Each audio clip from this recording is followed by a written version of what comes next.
My name is Margaret. I am 70 years old, and at Christmas dinner, my own children handed me an eviction notice for the house I built with my own 2 hands. But what they did not know was that I already had an ace up my sleeve, one that would change everything in a matter of days.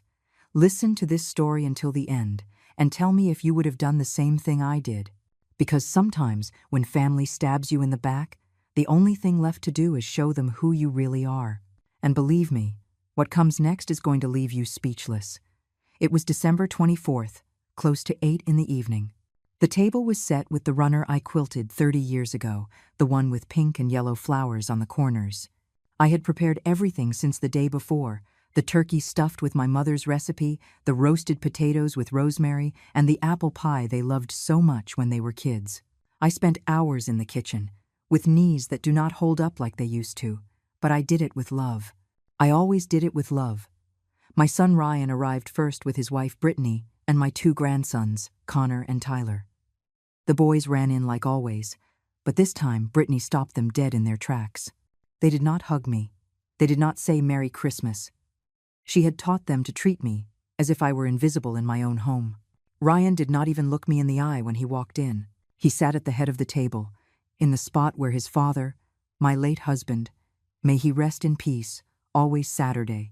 I swallowed hard and smiled, because over the years, you learn to hide pain behind a smile. Brittany was wearing an emerald green dress, that kind of green that screams money even if you do not have it. She sat next to Ryan and took out her phone. She set it on the table, pointing it right at me. I did not understand what was happening, but something in my gut told me this night would be different.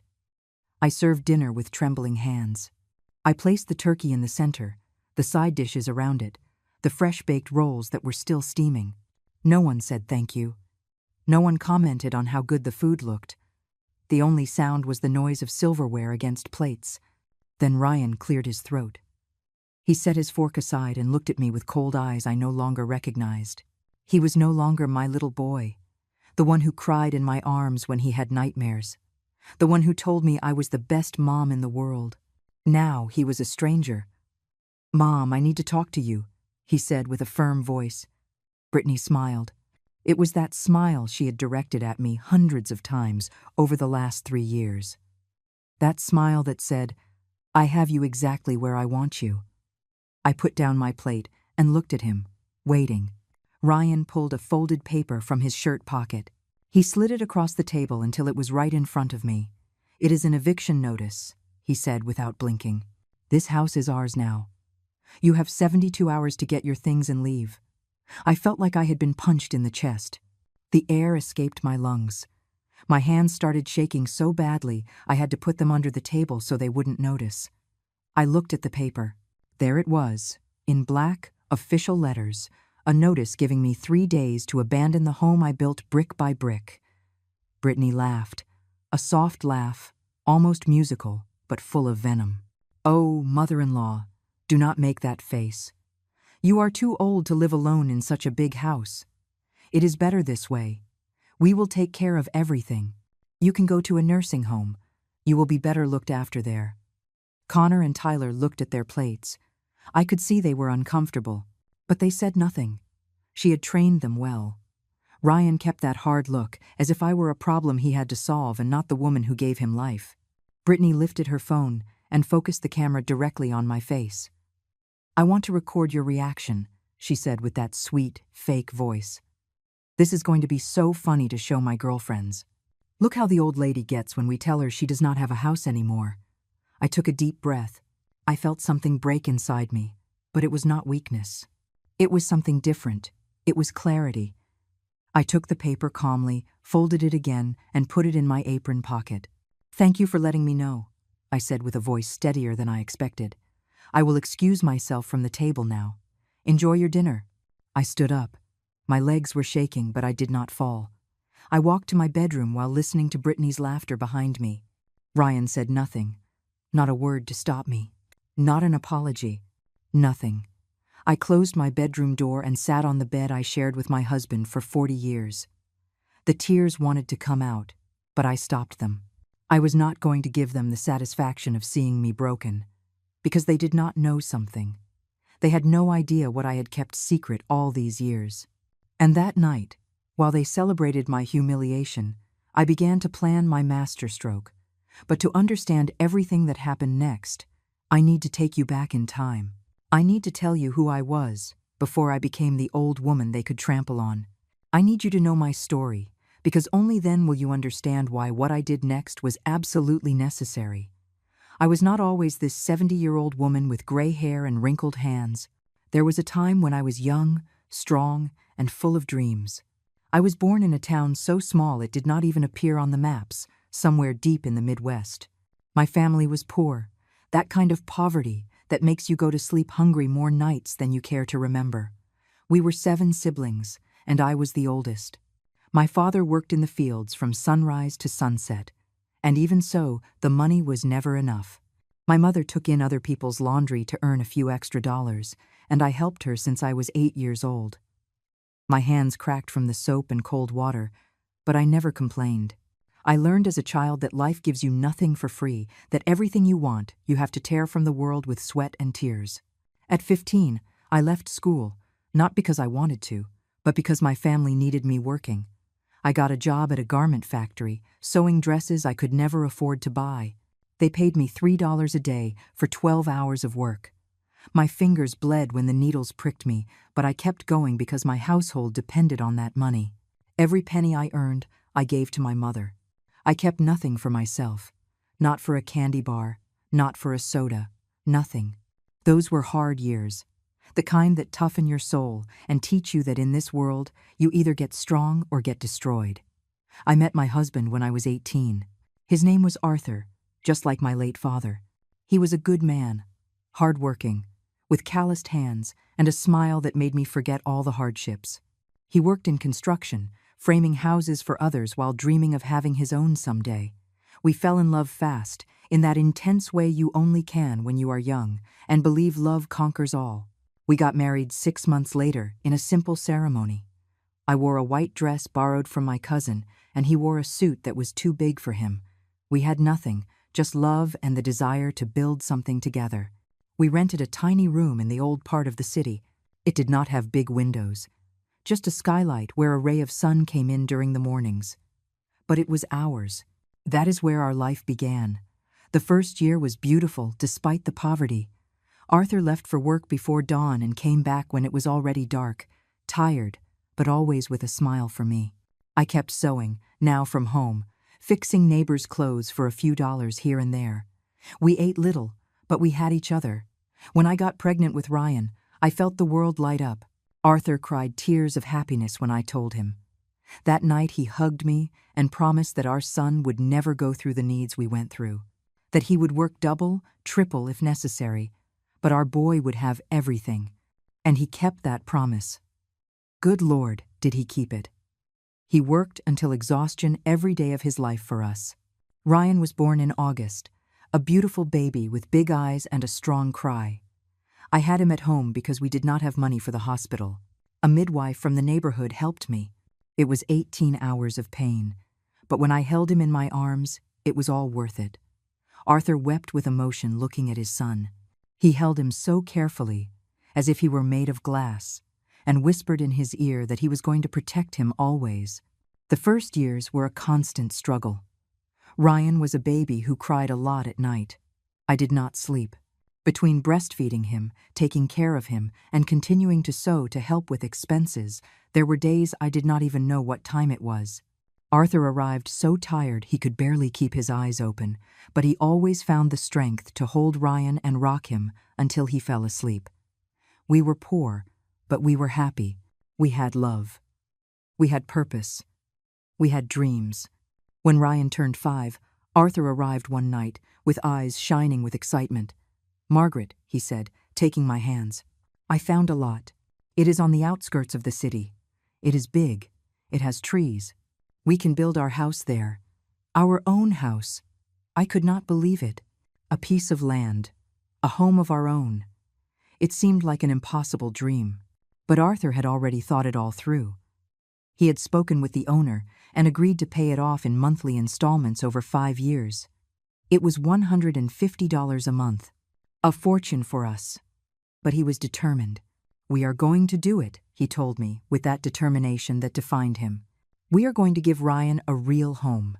And so began the hardest stage of our lives. Arthur took extra jobs on the weekends. I sewed until my fingers hurt so much I could not hold the needle. We saved every cent. We stopped buying meat. We ate beans, rice, canned soup, the basics. Ryan wore clothes that I altered from used garments I found at the market. He never complained. He was a noble, grateful child. He knew his parents were fighting for something big. For 5 years, we paid for that land religiously. There were months when we did not know where the money was going to come from, but it always appeared. I sold baked goods on Sundays on the corner. Arthur worked 18 hours some days. We got sick from exhaustion, but we did not stop. And when we finally finished paying, when that land was officially ours, we cried in each other's arms. We had done it. Now came the hardest part, building the house. We did not have money to hire contractors, so Arthur decided to do it himself. On weekends, the 3 of us went to the lot. Arthur laid the bricks one by one, while Ryan and I helped him carry sand and water. It was years of slow construction. Every wall that went up was a victory. Every window installed was a dream materializing. I watched my husband work under the burning sun, his back soaked in sweat, and I felt a love so deep my chest hurt. That man was building our future with his own hands. Ryan grew up seeing that sacrifice, seeing his father work until exhaustion, seeing me sew until late at night. He was a studious, responsible boy. He always got good grades. He told us that when he grew up, he was going to work hard so we would not have to anymore. Those words gave us the strength to keep going. Finally, after 7 years, the house was ready. It was not a mansion. It was a simple 2-story house, 3 bedrooms, a small kitchen, and a living room. But it was ours. Completely ours. The day we moved in was the happiest of my life. Arthur carried me across the threshold in his arms, just like on our wedding day. Ryan ran through the whole house, excited, shouting that we had our own house. That night we ate dinner on the floor because we still did not have furniture, but we did not care. We were masters of our home. The following years were the best of my life. Arthur continued working hard, but no longer with that desperation from before. Now he worked to improve our house, to give Ryan comforts, to live with dignity. I kept sewing, but now I had my own space, a small room Arthur set up as a studio for me. I spent afternoons there fixing neighbors' clothes, making prom dresses, wedding suits. I became known in the neighborhood. People said my hands were blessed, that everything I sewed turned out perfect. And so, little by little, we started living better.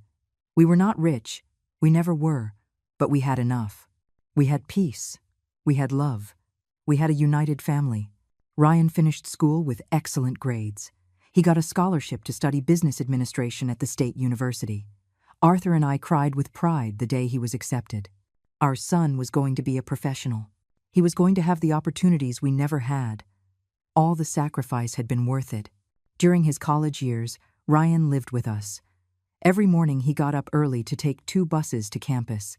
He studied late into the night. I prepared his meals, did his laundry, made sure he had everything necessary to concentrate on his studies. Arthur gave him money for his fare and his books. We never asked him to work. We wanted him to focus completely on his education. And he did. He was a responsible, affectionate boy. On Sundays, he helped us with house chores. He liked cooking with Arthur, fixing things that broke. I still remember when he bought me my first washing machine with his first paycheck from a summer job. "Mom, you are never going to wash by hand again," he told me with eyes full of emotion. I cried so much that day. My son was a good man, a decent man, or so I believed. When Ryan was 23, Arthur started feeling unwell. At first, we thought it was the accumulated fatigue of so many years of heavy labor. His chest hurt. He ran out of breath when climbing the stairs. I begged him to go to the doctor, but he always said he was fine, that he just needed to rest a little. Until one night, while we were having dinner, he collapsed at the table. Ryan and I rushed him to the hospital. Those were the longest hours of my life, waiting in that cold room while the doctors checked him. When the doctor came out, I saw on his face that the news was not good. "Your husband has a very weakened heart," he said with a serious voice. "He has worked too hard for too many years. His body is exhausted. He needs absolute rest and medication for life." Arthur was in the hospital for 3 days. When he came home, he was no longer the strong man I knew. He looked fragile, tired, defeated. He had to stop working in construction. The doctors forbade him from doing physical exertion. Those were hard times again. Without Arthur's salary, the money was not enough. Ryan had just graduated, but he still had not found a steady job. I increased my sewing hours. I accepted any job that came along. Dresses, pants, curtains, whatever. I worked from 6 in the morning until midnight. My eyes got tired, my back hurt, but I could not stop. We had to pay for Arthur's medications, which cost almost $200 a month. We had to eat. We had to survive. Arthur suffered seeing me work like that. He felt useless, guilty for not being able to help. I told him to rest, that his health was the most important thing, but I saw him wasting away in that sadness of not being able to provide for his family.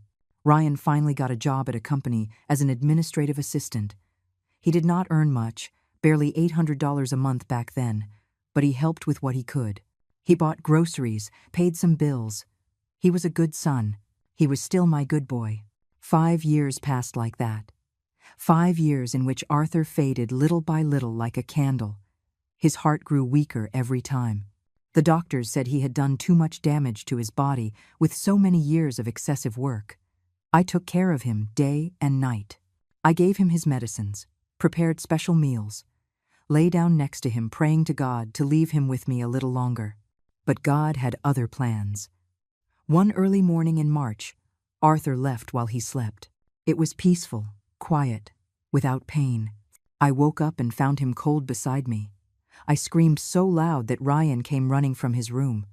My husband, my life partner, the man who built this house with his own hands, was gone forever. He was 58 years old. He had worked until he destroyed his heart to give us a home, and now he was gone. The funeral was simple. We did not have money for something big. The neighbors came, some of Arthur's co-workers, my family from out of town. Ryan was devastated. He had lost his hero, the man who taught him everything about hard work and dignity. I was in shock. I could not believe Arthur was gone, that I would never again hear his voice, feel his hugs, see him smile. The first months after his death were horrible. There were nights I could not sleep. I got up and walked through the house, touching the walls he built, looking at every corner he had made with so much love. This house was Arthur's legacy. It was his materialized dream. And I swore that never, ever would I allow anyone to take it from me. 1 week after the funeral, while organizing Arthur's papers, I found something that left me frozen. In an old box kept in the closet, there were deeds to 3 lots of land, 3 properties I did not know existed. The papers were in Arthur's name. They were lots he had bought 20 years ago when we were building the house. They were located in an area that back then was rural, far from everything. But now, 20 years later, that zone was completely developed. There were shopping malls, buildings, businesses. Those lots were worth a fortune. I did not understand how Arthur had managed to buy those lots without me knowing. Then I found a letter he had left for me, with my name written on the envelope. I opened it with trembling hands. "My beloved Margaret," it said, "if you are reading this, it is because I am no longer with you. Forgive me for not telling you about these lots. I bought them with extra money I earned working nights for several years. I wanted to give you a surprise when they increased in value. I wanted you to have financial security if something happened to me. These lots are yours. Sell them when necessary. Use them to live peacefully. Do not allow anyone to take advantage of you. You are the strongest woman I know. I love you forever. Arthur." I cried so much reading that letter. My husband, even after death, continued taking care of me, continued protecting me. Those lots were my salvation. But I decided not to tell anyone, not even Ryan. Something inside me told me I should keep that secret. And thank God I did. Months passed, and I kept living off my sewing. Ryan continued working and living with me. It was just the 2 of us now. One night he came home with a huge smile. "Mom, I have news," he told me. "I met someone. Her name is Brittany. She is amazing. I think she is the love of my life.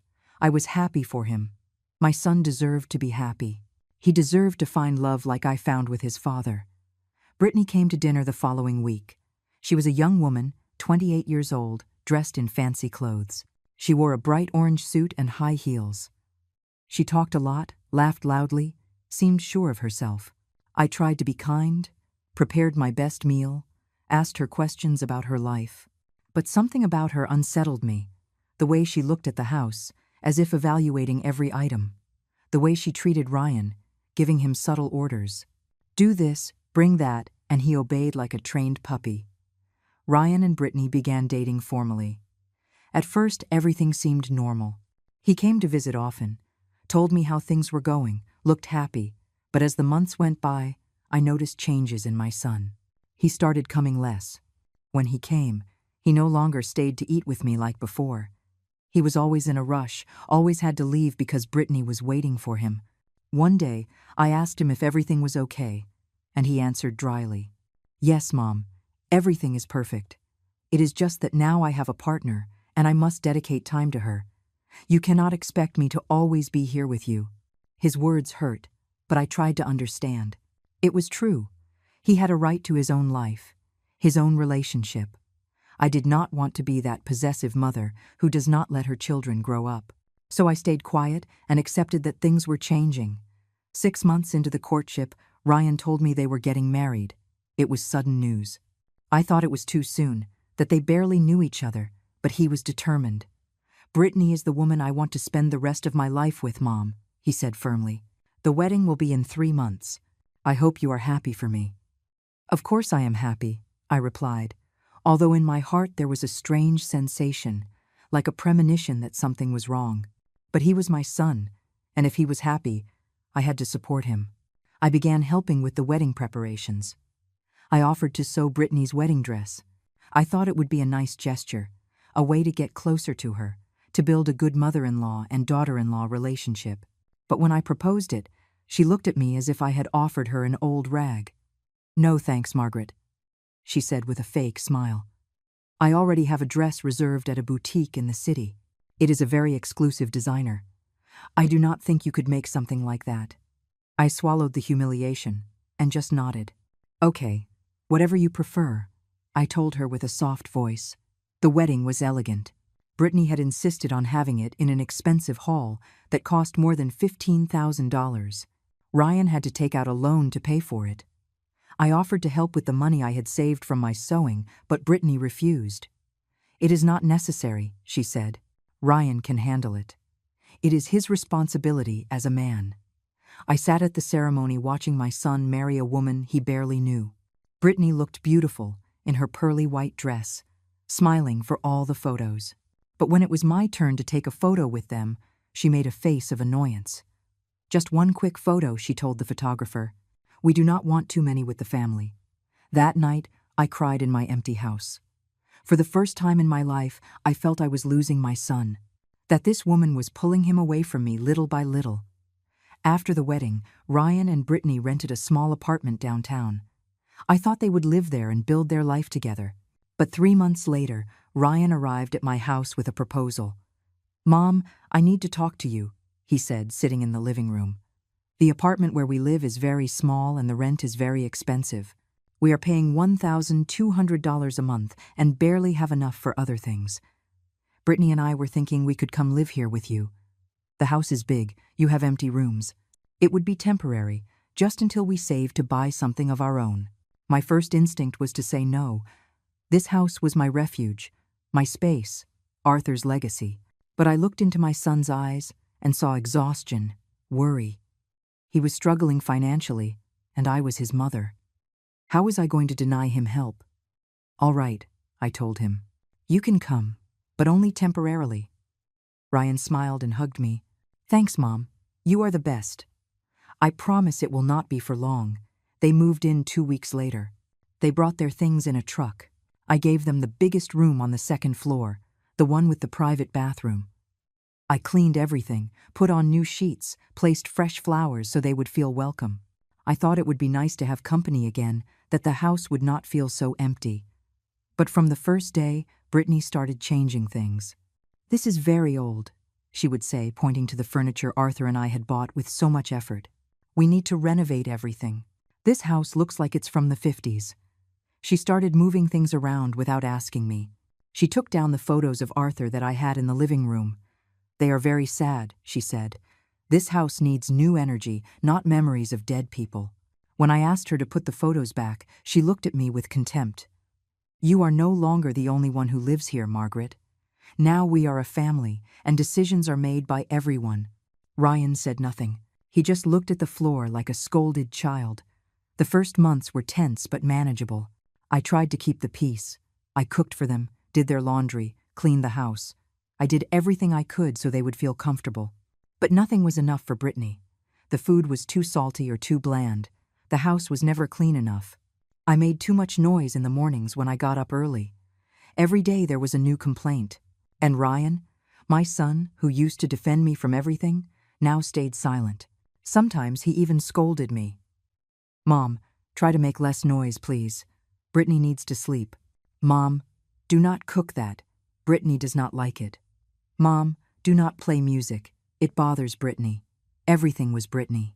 She had become the center of the universe, and I, in my own house, was becoming invisible.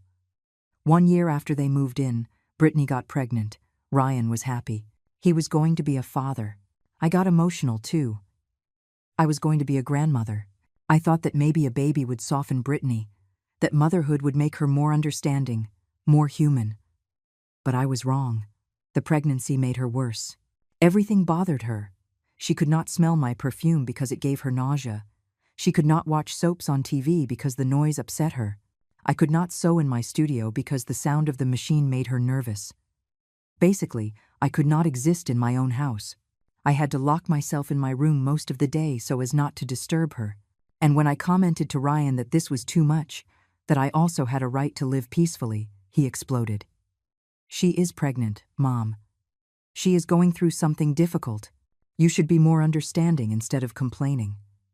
You already had your life, now let us have ours." Connor was born in April. A beautiful baby with rosy cheeks and dark eyes like his father. I cried when I saw him for the first time. He was the spitting image of Ryan when he was born. I offered to help take care of him, get up at night, change his diapers. But Brittany would not even let me get close. "I do not want you to spoil him with your old ways," she told me. "I know how to take care of my son. I do not need your help." 2 years later, Tyler was born, another precious boy. I was excited to have 2 grandsons, but Brittany built a wall between them and me. The children could not spend time with me alone. If I gave them candy, she scolded me. If I bought them toys, she said I was spoiling them. If they looked for me to play, she pushed them away. "Grandma is busy," she told them. "Come with Mommy." So my grandsons grew up, meters away from me, but completely unreachable.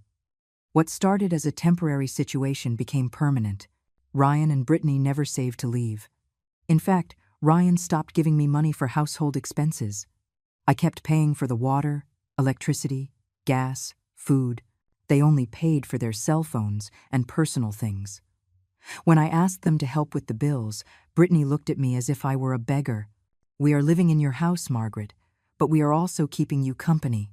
An old woman like you should be grateful not to live alone. Besides, we have 2 children to support. We cannot be giving money to you, too." Ryan nodded at everything she said. I stayed quiet because I no longer recognized the man my son had become. The boy who promised to take care of me always had disappeared. In his place was a stranger who allowed his wife to humiliate me day after day in the house his own father built with blood and sweat. The following years were a slow descent into hell. Brittany stopped hiding her contempt for me. There were no longer moments of forced courtesy or fake smiles. She treated me as if I were the housemaid. "Margaret, the kitchen is dirty. Clean it. Margaret, the kids need clean clothes. Margaret, you made too much noise last night." We could not sleep. Every order, every complaint, every look of disgust was a stab wound, and Ryan simply allowed everything. He had become a submissive husband, a man without a spine who chose the peace of his marriage over the dignity of his mother. There was a moment when I tried to talk to him alone. "Son, "We need to talk," I told him one afternoon, when Brittany had gone out with the kids. "This cannot go on like this. This is my house, and you are treating me like an intruder." Ryan looked at me coldly. "Mom, I am tired of your complaints. Brittany is right. You are always looking for problems. You should be grateful we are here with you. At your age, living alone is dangerous. We are taking care of you." Those words broke my heart into 1,000 pieces. My son, the boy I raised with all my love, was telling me I was the problem. I began to feel like a prisoner in my own home. I got up early, before they woke up, so as not to bother them. I prepared breakfast in silence, left everything ready, and locked myself in my room. I only came out when necessary. I stopped watching TV in the living room because that was Brittany's territory. I stopped cooking my favorite meals because she did not like the smells. I stopped inviting my friends from the neighborhood because Brittany said they made too much of a racket. Little by little I was disappearing, making myself small, invisible, trying to take up the least space possible in the home I myself had raised alongside Arthur. There were nights when I stared at the walls of my room and wept in silence. I talked to Arthur as if he were still there. "Love, what do I do?" I whispered to the darkness. "Our son is no longer the same. This woman changed him. I do not know what to do." And in those moments of absolute loneliness, I remembered the letter Arthur had left me. "Do not allow anyone to take advantage of you," it said. "You are the strongest woman I know." But I did not feel strong. I felt broken, defeated, finished. The children grew up without really knowing me. Connor and Tyler saw me as an old woman who lived in the house, nothing more. Brittany had made sure to create that distance. When they were little and ran toward me with open arms, she stopped them. "Do not bother Grandma. She is tired. Go play in your room." If I bought them something, she hid it or threw it away. If I tried to tell them stories about their grandfather, she interrupted me. "The children do not need to hear sad things from the past," she said. "They need to focus on the present." So my grandsons grew up without knowing who had built that house, without knowing how much their grandfather had struggled, without knowing that every brick in those walls represented sweat, tears, and love. To them, I was just a background figure, someone who existed but did not matter. And that hurt more than all of Brittany's humiliations combined. Seeing my own grandsons look at me with indifference was like dying a little every day. 3 years before that terrible Christmas, Brittany started talking about how the house should be in Ryan's name. She mentioned it during dinners, as if it were a casual conversation. "This house is too big for one person," she would say, staring at me. "When you are no longer here, Margaret, it should pass automatically to Ryan. He is your only son. It is logical. It would be easier if it were already in his name starting now. We would avoid legal problems later." I felt a chill every time she brought up the topic. "This house is not in anyone's name but mine," I answered firmly. "Arthur and I built it, and as long as I live, it will be mine." Brittany smiled with that poisonous smile. "Oh, Margaret, do not get like that. I am only thinking about the future. You are already 70 years old. It is not morbid, it is realistic." Ryan never defended me. He stayed quiet, eating his food, as if the conversation was not with him.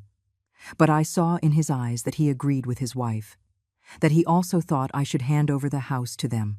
Things got worse when Brittany stopped working. She had worked as a receptionist in an office, earning about $900 a month. But one day she arrived and announced she had quit. "I am tired of working for others," she said, reclining on the sofa. "Besides, with the kids growing, I need to be home more. Ryan will have to earn more money." And so it was. Ryan began working overtime. He arrived home exhausted at 10 at night. Meanwhile, Brittany spent the whole day watching TV, talking on the phone with her friends, going shopping with money they did not have. And when I suggested that maybe she should look for work again to help with expenses, she looked at me as if I had said the worst offense. "I do not need advice from someone who spent her life sewing old clothes," she answered with contempt. "I have an education. I have dignity. I am not going to kill myself working like you did. You preferred to be a slave your whole life, and look where you ended up, alone and bitter." Every insult from Brittany was worse than the last. She called me a useless old woman, a hindrance, a burden. She said I consumed too much food, wasted too much water, that the electric bill was high because of me. One day she even had the nerve to charge me for using the washing machine. "It is $3 per load," she told me. "If you want to wash your clothes, you have to pay like everyone else." I could not believe what I was hearing. It was my house, my washing machine that I had bought with my money, but this woman was charging me to use it. I gave her the $3 in silence because I no longer had the strength to fight. Every battle I tried to fight, I lost. Ryan always took Brittany's side. He always found a way to justify her abuse. "She is stressed, Mom. Raising 2 kids is not easy. You have to be more patient with her." Patient. That word became the most hated in my vocabulary. How much more patience was I supposed to have while they trampled me in my own home? There was an incident that almost broke me completely. It was Connor's birthday, my oldest grandson. He was turning 12. I had saved for months to buy him a bicycle, a beautiful red bicycle with gears. It had cost me $250, almost everything I had earned sewing that month. But I wanted to give my grandson something special. I wanted him to know his grandmother loved him, even though she would not let me show it often. On the day of his birthday, I brought down the wrapped bicycle. Connor was in the living room with his friends. When he saw the gift, his eyes lit up. He opened the paper and shouted with excitement, "A bike! It's just what I wanted!" He ran to me to hug me. "Thanks, Grandma, you're the best." For a moment, just for a moment, I felt it was all worth it. I felt I had managed to connect with my grandson. But then Brittany walked into the living room. Her face turned red with fury. "What is this?" she screamed, pointing at the bicycle. "Who gave you permission to buy something so expensive for Connor?" "I am his mother. I decide what gifts he receives." I tried to explain that it was just a birthday gift, that I had bought it with my own money. But she did not want to listen. She grabbed the bicycle and took it out of the house. She put it in the garage and put a padlock on it. "Connor is not going to use this," she said. "Not until you learn to respect my authority as a mother. You cannot go around buying him things without my permission." Connor was crying. The other children looked uncomfortable. I felt like dying of shame and pain. Ryan arrived at that moment, and instead of defending me, he defended Brittany. "Mom, she is right. You should have consulted us before buying something so big." Now Connor is spoiled, and all his friends saw the show. That day, something broke inside me. That night I cried until I fell asleep. And for the first time in my life, I felt hate. Real hate toward the woman who had stolen my son and my grandsons. The following months were more of the same. Humiliation after humiliation. Insult after insult. And I endured it because I did not know what else to do. I had nowhere to go. My siblings lived far away and had their own problems. My friends were elderly like me. They could not help me. And the house, my beloved house that Arthur built, had become my prison. But then that Christmas arrived. That damn Christmas that would change everything. I had prepared dinner like always, trying to create a nice family atmosphere. I thought maybe, just maybe, the Christmas spirit would soften their hearts. How wrong I was. When Ryan took out that folded paper and handed it to me, when Brittany took out her phone to record my humiliation, when they told me I had 72 hours to get the hell out of my own house, something changed in me. I no longer felt sadness or fear. I felt absolute clarity. I felt Arthur's voice in my head telling me, "Enough is enough. It is time to fight. It is time to use what I left you. It is time to show them who you really are." That night, after closing my bedroom door, I did not cry. For the first time in years, I did not shed a single tear. I sat on my bed and took out the box where I kept the documents Arthur had left me. There were the papers for the 3 lots, my husband's letter, and some savings I had accumulated in secret all these years. I counted the money. I had exactly $23,000 in cash saved up. Money I had saved penny by penny from my sewing work, hiding it where no one could find it. Plus the lots which, according to the last appraisals I had checked a year ago, were worth around $180,000 in total. I was not the poor and defenseless old woman they believed. I had resources. I had power. And it was time to use it. The next morning I got up early. It was 6 in the morning, and the house was still silent. I dressed in my best clothes, a pearl gray outfit I had sewn for myself but never worn. I combed my hair, put on light makeup, looked at myself in the mirror. The woman staring back was no longer yesterday's scared old lady. It was Margaret, the woman who survived poverty, who raised a family, who built a home with her own hands. It was time to remember who I really was. I took the important documents, put them in my purse, and left the house without making noise. No one noticed I was gone. To them, I was invisible anyway. I took a cab to downtown. I had a clear mission. I needed a lawyer, and I needed a good one. I arrived at an office building in the financial district. I had searched online the night before and found the law firm Miller and Associates. They had good reviews and specialized in property and inheritance cases. I went up to the 5th floor and entered an elegant office with hardwood floors and modern furniture. A young receptionist looked at me with some surprise. I suppose she did not expect to see a 70-year-old woman dressed simply asking for legal services. "Good morning," I told her with a firm voice. "I need to speak with a lawyer. It is urgent."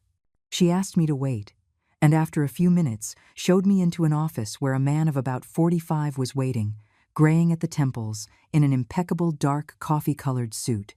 "Good morning, ma'am. I am Charles Miller," he said, extending his hand. "How can I help you?" I sat in front of him and began to tell him the whole story. I showed him the eviction notice Ryan had given me. I explained that the house was in my name, that I was the legal owner, that my son and his wife lived there without paying rent or utilities. I told him about the years of abuse, the humiliations, how they treated me in my own home. Charles listened attentively, taking notes. When I finished speaking, he reviewed all the documents I had brought. The title to the house, the papers for the lots, everything. After a few minutes, he looked up and looked at me seriously. "Mrs. Margaret, let me tell you something. This eviction notice they gave you has no legal validity. Absolutely none. The house is in your name. You are the sole owner. They cannot evict you. In fact, you could evict them whenever you wanted." I felt immense relief hearing those words. "So I can get my house back?" I asked him. "Of course you can," replied Charles. "But we need to do it right, legally, so they cannot claim anything later." Charles explained the process. First, we needed to send a formal legal notification to Ryan and Brittany informing them they must vacate the property. We would give them 30 days to leave voluntarily. If they did not, we would proceed with an eviction lawsuit that a judge would approve without issue, given that I was the owner, and they were occupants without a contract. Furthermore, he suggested something else. "Mrs. Margaret, I see you have other considerable assets. These 3 lots are worth a fortune. My recommendation is that we organize your entire estate into a trust or a very clear will. That way you decide exactly what happens with your properties when you are no longer here, and you can set the conditions you want. For example, you can leave it to your grandsons but not your son, or you can donate everything to a charity if you wish. It is your right." Those words opened a world of possibilities for me. I could protect my heritage. I could make sure Brittany never put her hands on what Arthur and I built. We spent the next 2 hours organizing everything. Charles drafted the necessary documents. A formal notice to vacate. A new will where I made it very clear that the house and one of the lots would be for my grandsons, Connor and Tyler, when they turned 25, administered by a trust until then. The other 2 lots would be sold, and the money donated to a nursing home I knew, where they treated the grandparents with dignity and respect. Ryan would receive nothing, absolutely nothing, and Brittany, much less. Charles looked at me with respect when I signed all the papers. "Mrs. Margaret, let me tell you I admire your bravery. Not many people in your situation have the courage to defend themselves like this. You are doing the right thing." His words gave me strength. I paid him for his services. It was $2,500 for all the legal work, money well spent. He told me that in 2 days he would have all the official documents ready, and that he personally would take care of delivering them to my house. "I want to be present when you give them to them," I told him. "I want to see their faces." I left that office feeling lighter than I had felt in years. I walked through the downtown streets aimlessly, just enjoying the feeling of freedom. I stopped at a coffee shop and bought a coffee and a pastry. It had been years since I treated myself. I sat by the window watching people pass by. I thought of Arthur. I know you would be proud of me, love, I whispered to my coffee. I am fighting. I am using what you left me.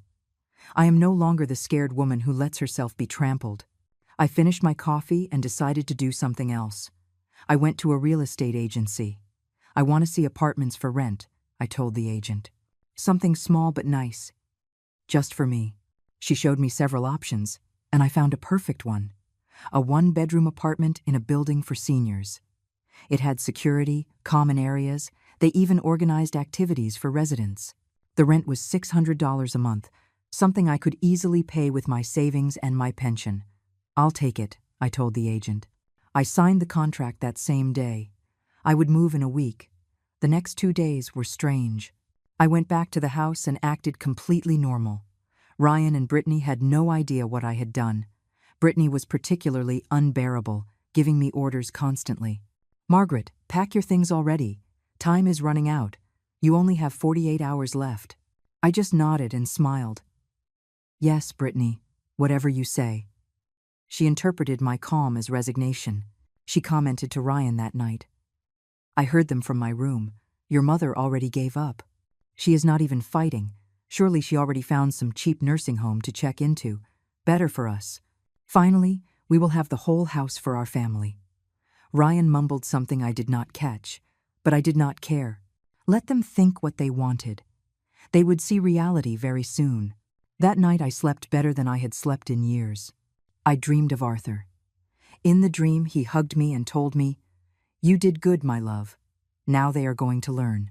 I woke up with a smile on my face. The appointed day arrived. It was a Friday afternoon. Charles had called me in the morning. "Mrs. Margaret, today at 4 in the afternoon, I will be at your house with the documents. Make sure your son and daughter-in-law are present." I made sure of that. I told Ryan I needed to talk to him and Brittany at 4. "It is important," I told him, "about me leaving the house." He nodded without suspecting a thing. At 4 o'clock sharp, the doorbell rang. I opened the door. Charles was there with his leather briefcase, dressed impeccably in his dark gray suit. "Good afternoon, Mrs. Margaret," he said with a professional voice. "I am here to deliver some legal documents." Ryan and Brittany were in the living room. When they saw Charles, they were confused. "Who is this?" asked Brittany with suspicion. "He is my lawyer," I answered with a calm voice. "And he comes to clarify certain things about this house." Brittany's face went pale. Ryan stood up from the sofa. "Mom, what is going on here?" Charles took the documents out of his briefcase. "With your permission," he said, "I am attorney Charles Miller, and I represent Mrs. Margaret in property matters. I have come to deliver a legal notification." He extended an envelope to Ryan. "This is a formal notice to vacate. You have 30 days to vacate this property. If you do not do so voluntarily, we will proceed with a legal lawsuit and a judge will force you to leave. Furthermore, you could face charges for attempted misappropriation by having tried to illegally evict the owner of the property." The silence that followed was absolute. Ryan opened the envelope with trembling hands. He read the document, and his face lost all color. Brittany snatched the paper from him and began to read. Her eyes opened wider and wider. "This is a joke!" she screamed. "This cannot be real. This house is Ryan's. You said yourself it was his inheritance." Charles looked at me and I nodded. He continued speaking with a firm and professional voice. "Mrs. Margaret never said the house was anyone's inheritance. This property is registered solely in her name since it was built more than 30 years ago. She is the only legal owner. You have been living here as tolerated occupants, without a lease and without paying rent. The lady has been extremely generous in allowing you to stay all this time. But given that you handed her a fake eviction notice and attempted to illegally seize her property, she has decided to exercise her legal right to reclaim her home." Brittany started screaming. "This is ridiculous. We have lived here for years. We have taken care of this old lady. We have maintained the house. This is abuse." Charles interrupted her calmly. "Ma'am, I recommend you lower your voice and listen carefully. You have no legal right over this property. The notice you gave Mrs. Margaret was not only invalid, but potentially criminal. You could face charges of fraud and intimidation of an elder. If I were you, I would cooperate and look for another place to live peacefully." Ryan was still in shock looking at the papers. His hands were shaking. "Mom, this can't be happening. I am your son. This house should be mine. My father built it for the family." I stood up from my chair and looked him directly in the eyes. "Your father built this house for our family, Ryan. But you stopped being part of that family the day you allowed your wife to treat me like trash in my own home. This house represents your father's sweat and blood. Every brick, every window, every door he made thinking of giving us a dignified home. And you allowed a woman who never knew your father, who never knew what sacrifices we made for you, to humiliate me where he sheltered us with so much love. Ryan, you chose. Now live with the consequences of your choice." My son opened his mouth to answer, but the words did not come out. For the first time in years, I saw some real emotion in his eyes. But it was already too late. The damage was done. Years of humiliation were not erased with a look of belated regret. Brittany changed strategy. Suddenly her screams turned into crying. "Margaret, please, we are family. Think of the children. Where are Connor and Tyler going to live? You cannot do this to your own grandsons. You are leaving them on the street. What kind of grandmother does that?" Her acting was pathetic. Years of cheap theater trying to manipulate me. But this time it would not work. "My grandsons are going to be fine," I answered coldly. "You are adults with jobs. You can rent an apartment like any normal person. In fact, you should have done that years ago instead of taking advantage of my hospitality. And as for what kind of grandmother I am, ask yourself what kind of mother you are. One who taught her children to despise their grandmother. One who recorded my humiliation to entertain herself. One who turned my home into my hell. So do not talk to me about family, Brittany. You destroyed this family the day you entered it." Brittany fell silent. Her victim mask fell off, and for a moment I saw her true face. Pure hate, resentment, fury at having lost control. Charles proceeded to explain all the legal details to them. He informed them they had exactly 30 days to completely vacate the property. They had to take all their belongings and leave the house in the same condition they found it. If they caused any damage to the property during that time, they would face additional legal consequences. He also handed them a copy of my updated will, where it was crystal clear that Ryan would inherit nothing. The house and the lots were destined for other people and purposes. "This is your revenge," screamed Brittany, pointing her finger at me. "You are a bitter old woman who cannot stand seeing us happy. Ryan, we are not going to allow this. We are going to fight this in court. We are going to prove this house belongs to us." Charles smiled slightly. "Ma'am, you are free to hire a lawyer and fight whatever you like. But I warn you, it will be a waste of time and money. The property documents are absolutely clear. Mrs. Margaret has all her papers in order. Any judge will rule in her favor. I suggest you accept reality and use these 30 days to find a new home." After Charles left, the house fell into a tense silence. Ryan had locked himself in his room. Brittany walked back and forth in the living room talking on the phone with someone, probably her mother or some friend, telling her version of the story where she was the victim. I retired to my room feeling strangely calm. I had taken the first step. I had planted my flag. Now I just had to wait for the deadline. That night I heard Brittany and Ryan fighting in their room. Their voices came through the walls. "This is your fault," Brittany screamed. "I told you to put the house in your name years ago. I told you to force your mother to sign the papers for you. But you are useless. Now because of you, we are going to end up on the street." Ryan tried to defend himself. "She is my mother, Brittany. I could not force her to do anything. You were the one who insisted on treating her badly. You were the one who convinced me to give her that fake notice. I never wanted to reach this point." The fight continued for hours until they finally fell silent. The following days were uncomfortable but satisfying. Brittany no longer gave me orders. She did not even speak to me. She looked at me with pure hate every time we crossed paths in the house. Ryan avoided my gaze completely. Connor and Tyler noticed something was happening but did not understand what. "Mom, why are we packing things?" I heard Connor ask Brittany. "Because we are going to move to a better place," she answered with a forced, cheerful voice. "This house is very old. We need something more modern." I knew it was a lie. I knew they were desperate looking for somewhere to live. Ryan had started seeing apartments, but everything they found was out of their budget or in dangerous areas. The reality of having to pay rent, utilities, and all the expenses I had been covering for years was hitting them like a bucket of cold water. They had lived like parasites for so long they forgot how to live independently. 1 week after the meeting with Charles, I received a call. It was Ryan. "Mom, I need to talk to you." I went down to the living room where he was waiting for me. Brittany was not there. She had gone out with the kids. Ryan looked terrible.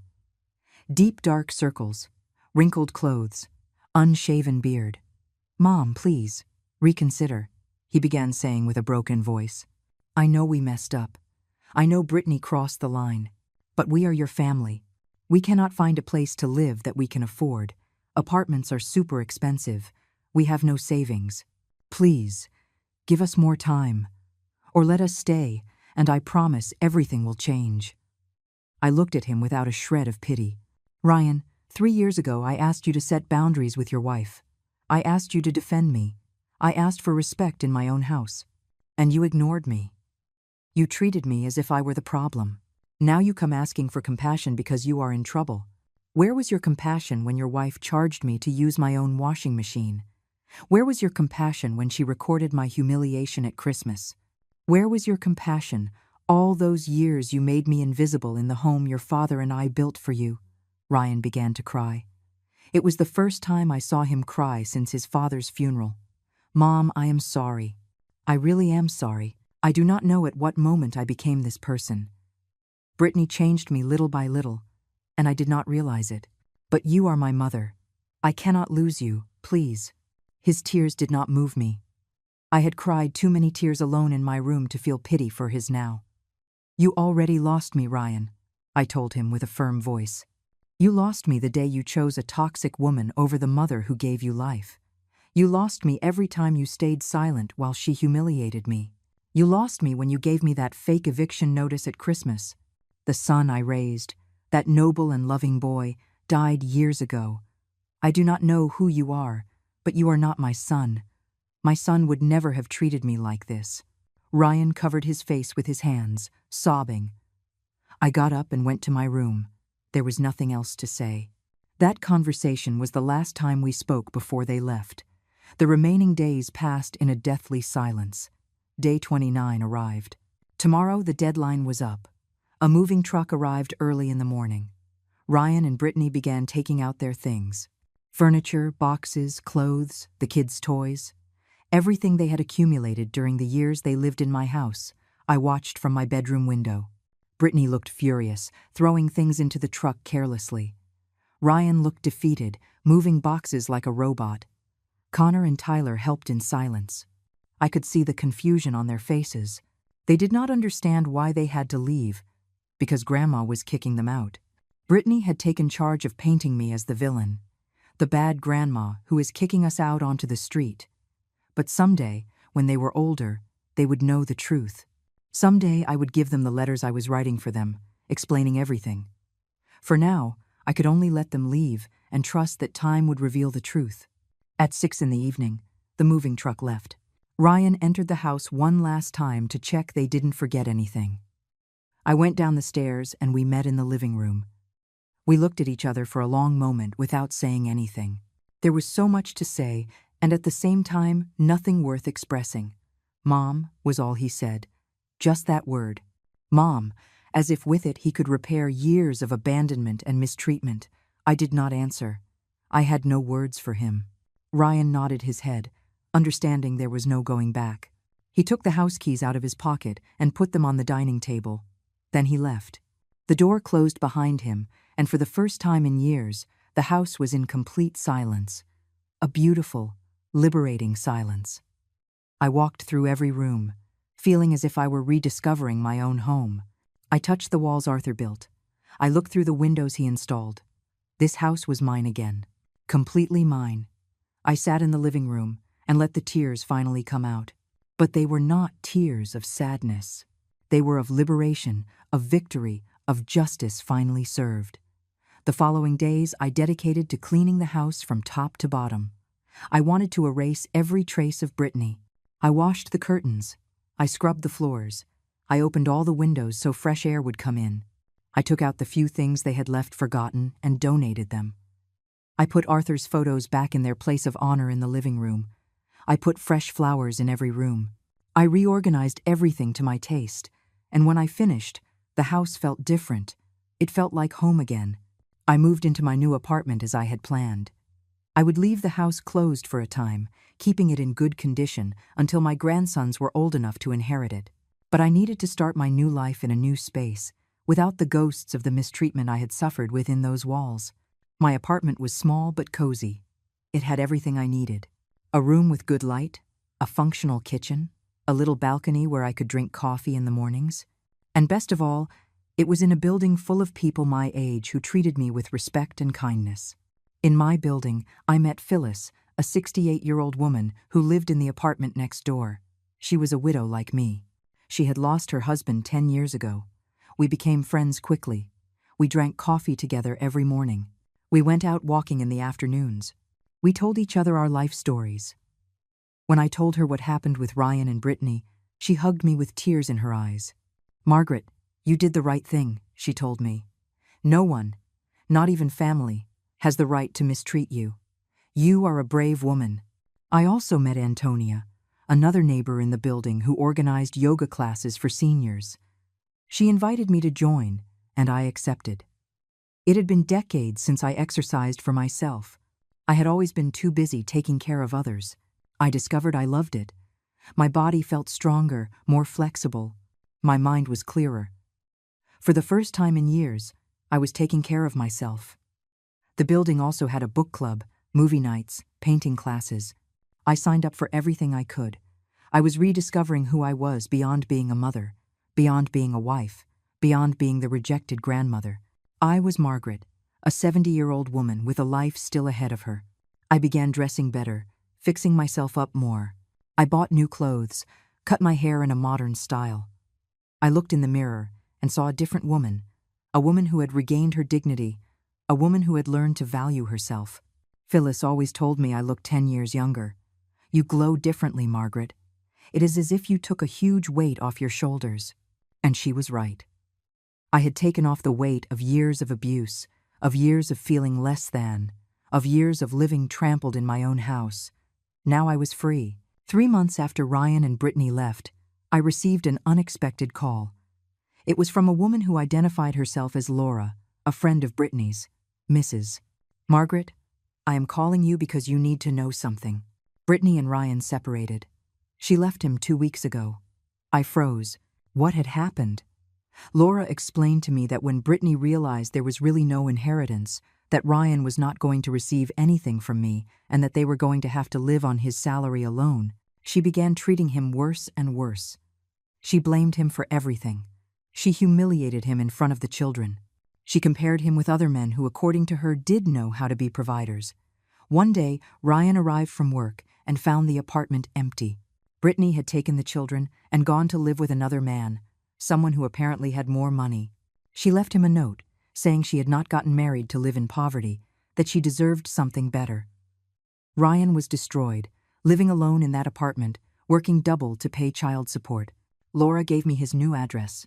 I do not know what drove me to go, but one afternoon, I took a cab to Ryan's apartment. It was an old building in a not very good part of town. I went up 3 floors via narrow stairs and knocked on the door of number 12. Ryan opened. He looked terrible. He had lost weight, had a long and unkempt beard, deep dark circles under his eyes. "Mom," he said with a broken voice, "I didn't expect to see you." I entered without him inviting me. The apartment was small and depressing. A living room that also served as a dining room, a tiny kitchenette, probably a bedroom in the back. There was dirty laundry piled on the sofa, unwashed dishes in the sink. The place smelled of sadness and abandonment. Ryan sat on the sofa and covered his face with his hands. "I lost everything, Mom. I lost my wife. I lost my children. I lost you. I lost my home. And the worst part is I know it is my fault. It is all my fault." I sat beside him. A part of me wanted to console him, to hug him like when he was a child. But another part of me, the part that had suffered years of mistreatment, stood firm.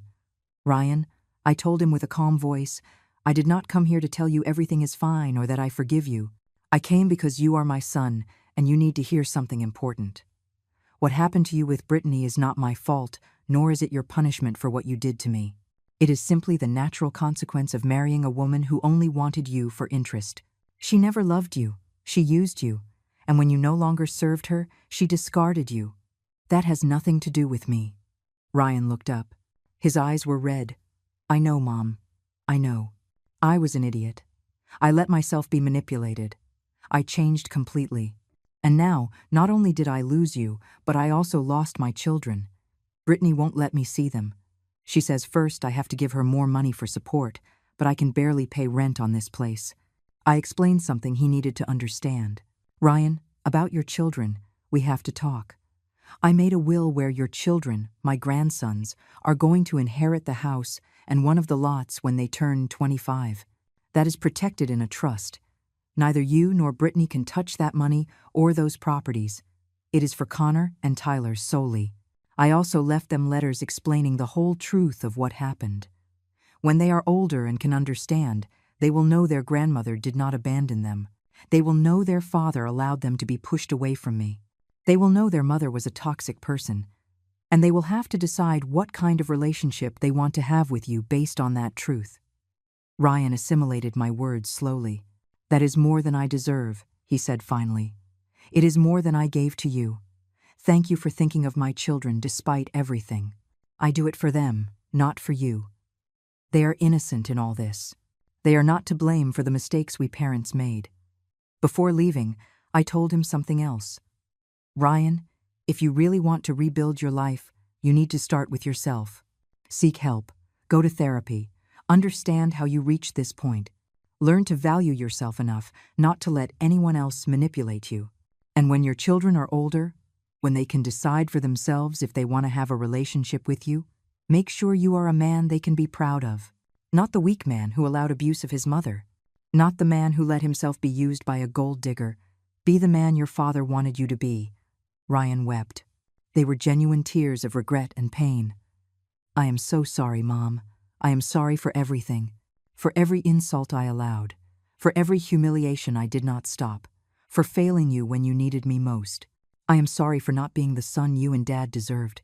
His apologies did not erase the damage, but at least they showed he finally understood the magnitude of his mistakes. I got up to leave. Ryan, one last thing. I told him from the door. Forgiveness is not asked for, it is earned. If you really want my forgiveness someday, prove it with actions. Become a better man. Fight to see your children. Be a good father to them despite everything. And perhaps, just perhaps, in some years we can have some type of relationship. But it will be on my terms, not yours. I left that apartment with mixed feelings. I had seen my son broken, humiliated by life in the same way he allowed me to be humiliated. A cruel part of me felt satisfaction, but another part, the part that never stopped being a mother, felt sadness for the destroyed man he had become. However, I maintained my resolve. Forgiveness would not be easy or quick. Ryan had a long road to travel, and I had my own life to rebuild. The following months were of deep healing. I continued with my yoga classes, the book club, outings with Phyllis and Antonia. But I also started something new. I joined as a volunteer at the nursing home where I had decided to donate part of my inheritance. It was a beautiful place called Sunshine Home, where they treated the elderly with dignity and love. There I helped with recreational activities. I read to those with vision problems. I simply kept company with those who received no visits. Every time I saw an elderly person abandoned by their family, I thought about how close I came to ending up like that. But I had fought for my dignity, and I had won, and now I could use my experience to help others. The residents adored me. They told me I had a special energy, that my smile lit up their days. I told them parts of my story, how I had faced abuse and reclaimed my life. Many cried listening to me. They saw themselves reflected in my story. And it gave them hope to know it is never too late to defend yourself, to demand respect, to live with dignity. The director of the nursing home, a woman named Isabel, asked me to give a talk to all the families about elder abuse. I accepted, although I was nervous. On the day of the talk, there were more than 50 people in the auditorium. Families visiting their grandparents, workers from the home, other volunteers. I went up to the small stage with my legs shaking. But when I began to speak, the words flowed naturally. I told them my complete story. How my husband and I built a life from poverty. How we raised our house brick by brick. How I raised my son with infinite love. How that son betrayed me when he married a toxic woman. How I lived years of humiliation in my own home. And how I finally found the courage to defend myself. When I finished, there was absolute silence. Then the applause began. People with tears in their eyes approached to hug me. An older lady told me, "Thank you. I needed to hear this. My daughter treats me badly and I thought I had to put up with it because she is family. But you taught me that respect is not optional, not even with family." 1 year after everything happened, on an October afternoon, I received a call that would change everything again. It was from an unknown number. I answered with caution. "Grandma," said a young and trembling voice. "It's Connor." My heart stopped. My oldest grandson. He was already 14 years old. I had not spoken to him since the day they left my house. "Connor," I answered, trying to keep my voice steady. "How did you get my number?" "Dad gave it to me," he explained. "Grandma, I need to talk to you. I have discovered many things, and I need to know your version of the story. Can I see you?" "Of course you can," I told him without hesitation. "When do you want to come?" We agreed to meet the next day at a coffee shop near my apartment. That night I could not sleep. I was going to see my grandson after a year. What would I say to him? How would I find him? Would he be angry with me? Would he blame me for kicking them out? I arrived at the coffee shop 30 minutes early. I ordered a tea and sat by the window. At the exact time, I saw Connor enter. He had grown so much in a year. He was almost a young man now, tall, with features that reminded me so much of his grandfather. He saw me and walked toward me with an unsure step. We looked at each other for a long moment. Then he sat in front of me. "Grandma," he began saying with a serious voice, "during this whole year Mom told us you had kicked us out because you were mean, because you didn't love us. But 2 weeks ago I found some documents in Dad's things. They were copies of everything that happened. The fake eviction notice they gave you, the lawyer's documents, and I also found something else. A video on Mom's old phone. The video of Christmas dinner where they humiliated you." My heart raced. Connor had seen the video Brittany recorded of my humiliation. "I saw everything, Grandma," he continued with tears in his eyes. "I saw how Mom laughed. I saw how they gave you that paper. I saw your face of pain. And I realized they lied to us all this time. You didn't kick us out. They kicked you out first. And you just defended yourself." Tears began to run down my cheeks. "I wanted to tell you, Connor. I wanted to explain everything to you, but you were very young. I didn't want to put you in the middle of adult problems." He shook his head. "Grandma, I saw everything. For years I saw how Mom treated you badly. I was a kid, but I wasn't blind. I saw how she talked to you, how she gave you orders, how she made you feel small, and Dad never defended you. I didn't defend you either, and I feel terrible about that. I should have said something. I should have done something." I grabbed his hands across the table. "You were a child, Connor. It was not your responsibility to defend me. It was your father's responsibility. And he failed. But you are not to blame for anything," Connor cried openly. "I miss you, Grandma. I miss when I was little and you took care of me. I miss your stories about Grandpa. I miss feeling like I had a grandma who loved me. Mom now lives with another guy who has money. He buys us things, but he doesn't love us. He just wants to impress his girlfriend by showing he is a good dad. And Dad is so sad all the time. He lives alone in an ugly place. We see him every 15 days, and he spends the time asking us for forgiveness for everything." I told Connor about the trust. I explained that when he turned 25, he would inherit the house along with his brother, that his grandfather and I had worked a lifetime to give them a secure future, that I had never abandoned them despite everything. His eyes opened with surprise. "The house is going to be ours? Tyler's and mine?" I nodded. "Yes. And there are letters I wrote for you explaining the whole story when you are older. I want you to know the complete truth. To know who your grandfather was. To know I always loved you even when I couldn't show it to you." Connor wiped his tears. Can I keep seeing you, Grandma? Can I come visit you often? I don't want to wait 11 years to inherit the house. I want to know you now. I want to make up for lost time, my heart filled with a joy I had not felt in years. Of course you can, my love. You can come whenever you want. You will always have a place with me. You will always be welcome in my life. From that day, Connor began visiting me every week. He came after school. We drank hot chocolate. We talked about everything. I told him stories about his grandfather, how we built the house, the life we had. He told me about school, his dreams, his fears. He introduced me to Phyllis and Antonia. They adored him immediately. After 2 months, Tyler also started coming. He was shyer than Connor. He was 12 years old and at first did not know how to act with me. But little by little he opened up. I discovered he loved to draw. I bought him professional art supplies, and his eyes shone with excitement. No one had ever given him something like that. Sundays became our sacred day. My grandsons came to my apartment. We cooked together. We watched movies. We simply enjoyed being a family. The real family, the one built with love and respect, not the one maintained by obligation. I talked to them about values, dignity, the importance of treating people well, especially the elderly who gave everything for their families. Ryan tried to get closer a few times.